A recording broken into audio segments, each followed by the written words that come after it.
কড়াইতে তেল গরম করে দিয়ে দেবো 2টো এলাচ আর একটা তেজপাতা ফোড়ন। এবার দিয়ে দেবো কিছুটা কাজু। কাজুটাকে একটু হালকা করে ভেজে নেব।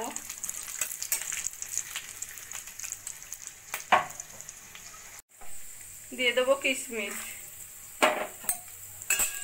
কিশমিশটাও দিয়ে 1 মিনিট মতো ভেজে নেব।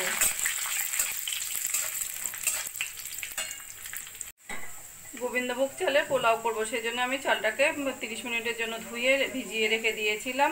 এখানে আমি 250 গ্রাম চাল নিয়ে নিয়েছি। চালটা দিয়ে কিছুক্ষণ ভেজে নেব।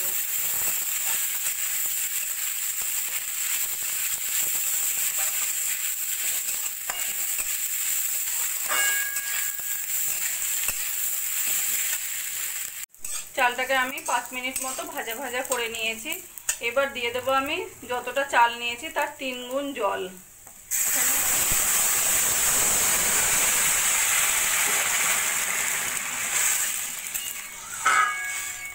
হাফ বাটি চাল নিয়েছি, সেখানে আমি 1.5 বাটি জল দিয়ে দেব। 1 বাটি জল দিয়েছি আর হাফ বাটি দেব।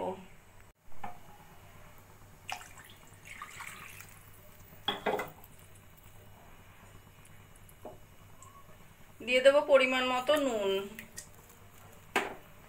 নুনটা ভালো করে মিশিয়ে নেব।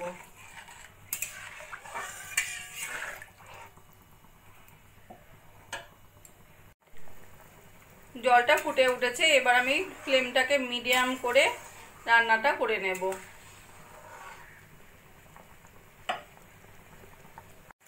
পোলাওয়ের জলটা অনেকটাই শুকনো হয়ে গেছে।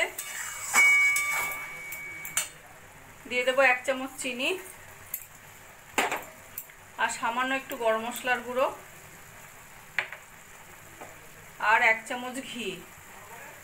সব কিছু নাড়া দিয়ে ভালো করে মিশিয়ে নেব।